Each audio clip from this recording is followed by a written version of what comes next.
पूर्णता दे सके, सफलता दे सके और सुख दुख में सहायक हो सके और उसकी पूरी जिम्मेवारी के ऊपर उठा ले, वह गुरु कहलाता है। और उस गुरु मंत्र में इतनी ताकत, इतनी क्षमता होती है कि उस गुरु मंत्र के सहारे अपनी सारी समस्याओं का समाधान प्राप्त करता रहता है और जीवन में जो भी इच्छा होती है वह पूरी होती रहती है। इसको दीक्षा कहते हैं। दीक्षा मत मकुदे, दीक्षा ही अमृत है और दीक्षा के माध्यम से जीवन में विष की जगह अमृत, हिंसा की जगह प्यार, प्रेम, नफरत की जगह सफलता और राग द्वेष से परे हटकर के जीवन को एक सन्मार्ग पर गतिशील करने की क्रिया को दीक्षा कहते हैं। फिर भी हम रथ में है या सन्यासी है, प्रत्येक व्यक्ति की, प्रत्येक साधक की, प्रत्येक शिष्य की इच्छाएं होती ही है और इच्छाएं होनी चाहिए। इच्छा भी न पशु, उनकी इच्छाएं नहीं है और पशु होते हैं।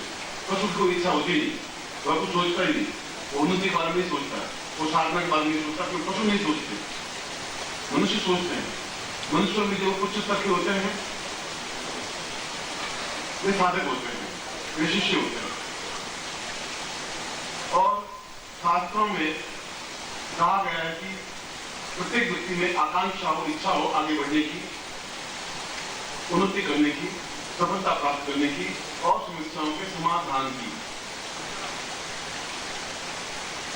अगर ये समस्याएं आप नहीं सुलझा सकते और समस्या कर रही है, आपकी समस्या है, पारिवारिक समस्या है, कीर्ति, यश, सम्मान, प्रसिद्धि, राज्य, स्वास्थ्य, गृहस्थ, ये सभी जीवन की समस्याएं हैं। हर एक व्यक्ति की अलग अलग है। उनको पूर्णता देना, उनको सफलता देना, वे इच्छाएं पूरी करने को विशेष दीक्षा कहते हैं। क्योंकि दोनों भावों के बीच में आज्ञा चक्र होता है। आज्ञा चक्र का मतलब है कि गुरु आज्ञा देता है कि ये कार्य इसका हो, ये अपने नियंत्रण में रहे और उसके 32 पॉइंट होते हैं उस आज्ञा चक्र में, 16 आध्यात्मिक, 16 भौतिक। ये गुरु को ज्ञान है कि किस बिंदु को दबाए। टेलीविजन वाले को मालूम है कि किस बटन को दबाए तो आवाज ज्यादा होगी, किस बटन को दबाए कम होगी, किस बटन को दबाए बंद हो जाएगा, किस बटन को खोलेगा, तो उस टीवी को जानने वाला ही करेगा। इसे बिंदु को स्पर्श करके उसको चेतना युक्त बना देने की क्रिया को विशेष दीक्षा कहते हैं। वह बिंदु स्वास्थ्य का हो सकता है, आर्थिक उन्नति का हो सकता है, रोग मुक्ति का हो सकता है, परिवार की समस्याओं का समाधान भी हो सकता है, तो जो भी आपकी इच्छा है। और एक बार में नहीं होता, दूसरी बार लेते हैं, दूसरी बार नहीं होता, तीसरी बार लेते हैं, 2 रोटी में पेट नहीं भरता, तीसरी रोटी लेते हैं, चौथी लेते हैं, 5वीं लेते हैं, तब तक लेते रहते हैं जब तक हमारा पूरा पेट नहीं भर जाता। तब तक भ्रष्टाचार करते रहते हैं जब तक हमारी इच्छाएं पूरी नहीं हो जाती। तब तक दीक्षा लेते रहते हैं। ये जरूरी नहीं एक बार दीक्षा से काम हो जाए। कई बार ऐसा भी होता है कि आपके पूर्व जन्म के जो भी संस्कार रहे हो, जो भी कमियां रही हो, जो पाप रहे हो, क्योंकि इस जीवन में भी हम बिल्कुल सात्विक जीवन तो नहीं बिता पाते। लोभ नहीं हो, तृष्णा नहीं हो, शुद्ध हो, सात्विक हो, विषम नहीं हो, पीड़ी सिगरेट नहीं पिए, शराब नहीं पिए, जूते पहन करके भोजन नहीं करें, वोटका में पड़ा आकर खाना नहीं खाए, ये नहीं चल सकता आज जीवन में। ऐसा करना पड़ता है।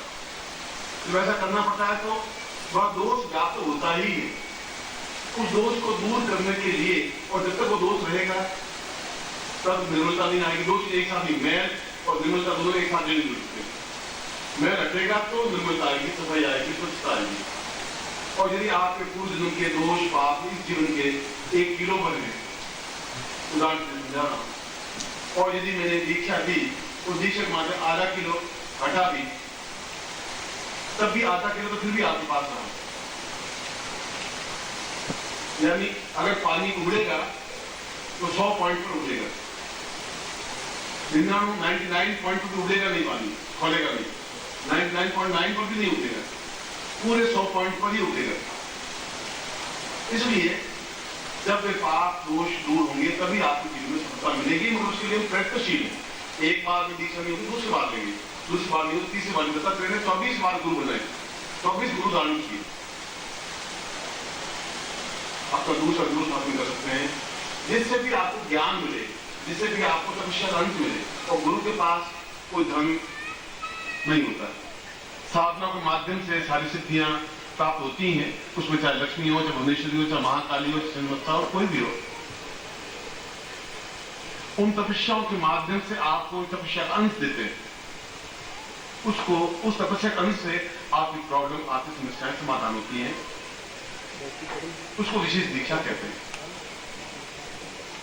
और इसीलिए इन 3 दिनों में आपको गुरु दीक्षा भी देंगे, आप विशेष दीक्षा भी देंगे, प्रयोग भी करवाएंगे, और बार बार उस शीशे को साफ करेंगे, जिसे शीशे में धूल जमने पर जो चेहरा दिखाई नहीं देता, इसलिए उसको बार बार मांजना पड़ता है, साफ करना पड़ता है, स्वच्छ करना पड़ता है। एक बार से सब कुछ नहीं हो जाता,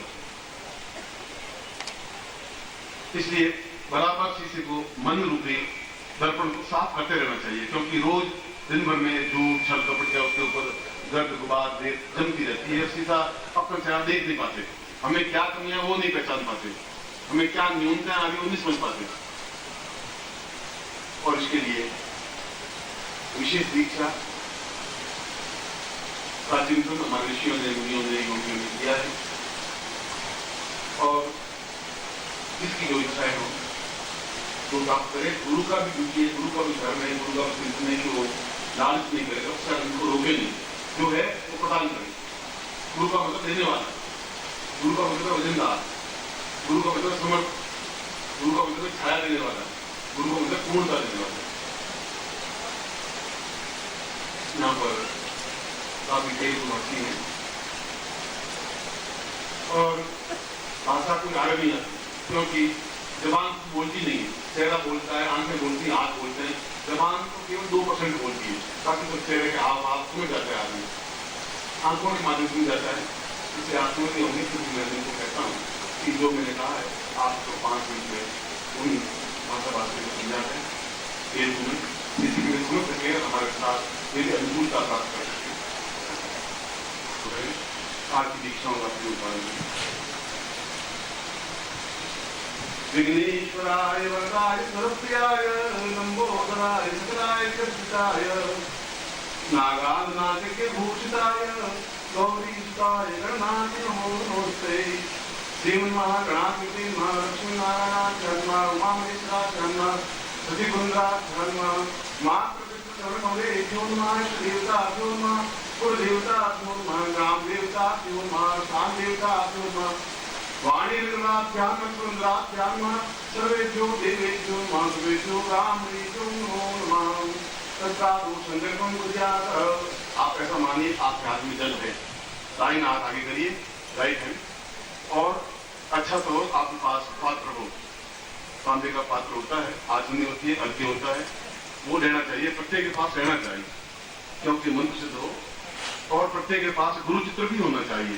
जो भी प्रयोग हो, जो आगे 2 दिनों में कई प्रयोग होंगे, छोटा है बड़ा जैसा भी हो, आपके पास 2 चीजें आवश्यक है, जल और गुरु चित्र। ओम विष्णु विष्णु भागवत श्री वर्तमान जमुती पे सालिवन था पे बुद्धावत समुद्र समुद्र को समुद्र 2014 आषाढ़ मास से सुबह शुक्ल पक्ष आत्म ध्रुव शाम रात्रो रघुवासिता रात्रो का महापद ज्ञान कल्याण पास शुरुआ एतो मानो मिसा ममा हम गोत्रोत्पन्नो, हम अपना जाति या गोत्र उच्चारण करिए, हम शर्मा, हम नाम बोलिए। तो आम शिशुत्वम धारयामी मम प्राण चक्षु श्रोत्र घ्राण जिह्वा देह रोम प्रतिरोम स्वाम चरणे गुणगामी स्वाम आज्ञा परिपालय स्वाम चित्ते मुचित्ते त्वम देह मम देह त्वम प्राण मम प्राण ताम पूर्णताय प्राप्ता निमित्तम गुरु मंत्रम का विशेष दीक्षा गुरु दीक्षा प्राप्त जब जग छोड़ देखियो भक्तों धारयामी माँ इसमें धागा है, एक 2 जनेऊ वो हाथ में लीजिए और माला की तरफ गले में पहनिए। खोल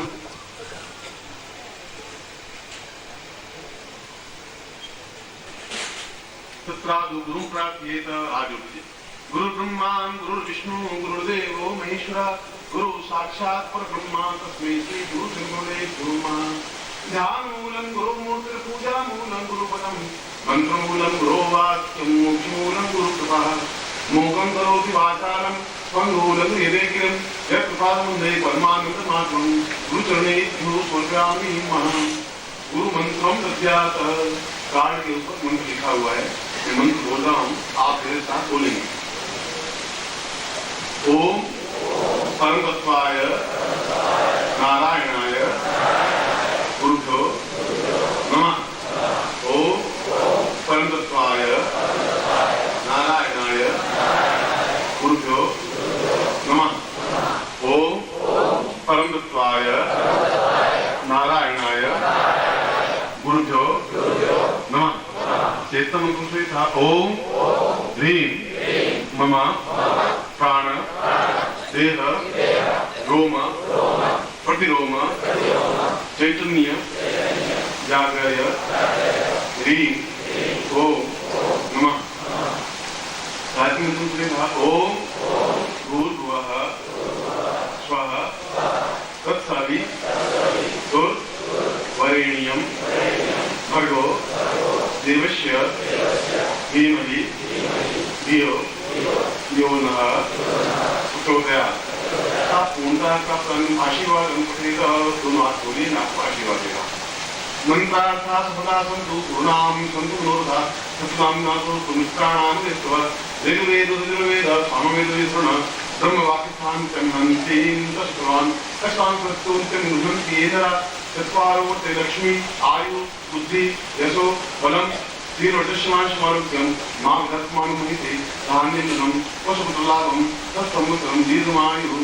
ओम श्री लक्ष्मी सुपत्न्यां बहुरात्रे पार्श्वे नक्षत्राणुजातं मा इसं निधानां परिधान सर्वलोकं परिधान।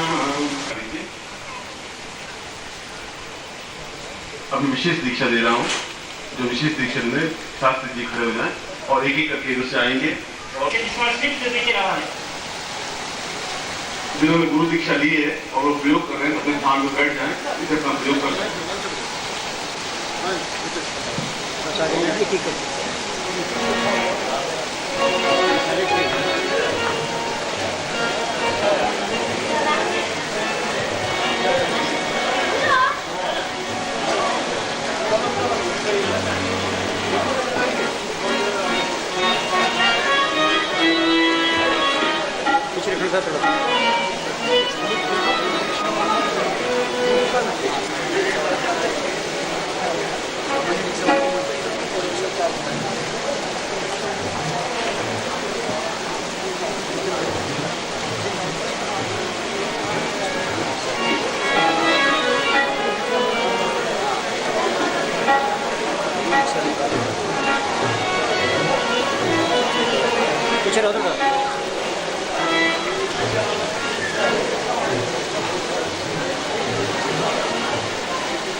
अभी जो गुरु ने ब्रह्मश्री साहित्य प्रयोग जो दिया है,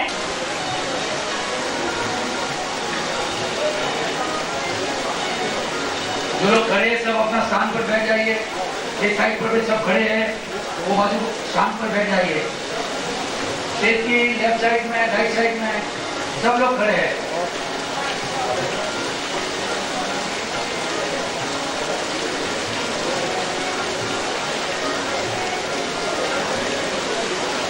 गुरु चादर वो ओढ़ करके बैठे हैं।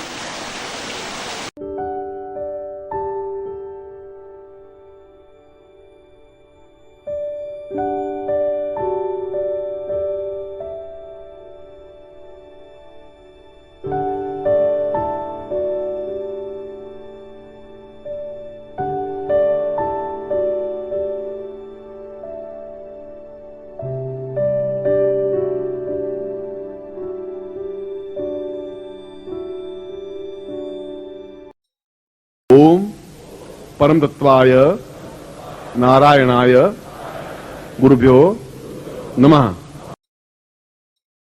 ओम ह्रीं मम प्राण देह रोम प्रतिरोम चैतन्य जाग्रय ह्रीं ओम नमः। ओम भूर्भुवः स्वः तत्सवितुर्वरेण्यं भर्गो देवस्य धीमहि धियो यो नः प्रचोदयात्।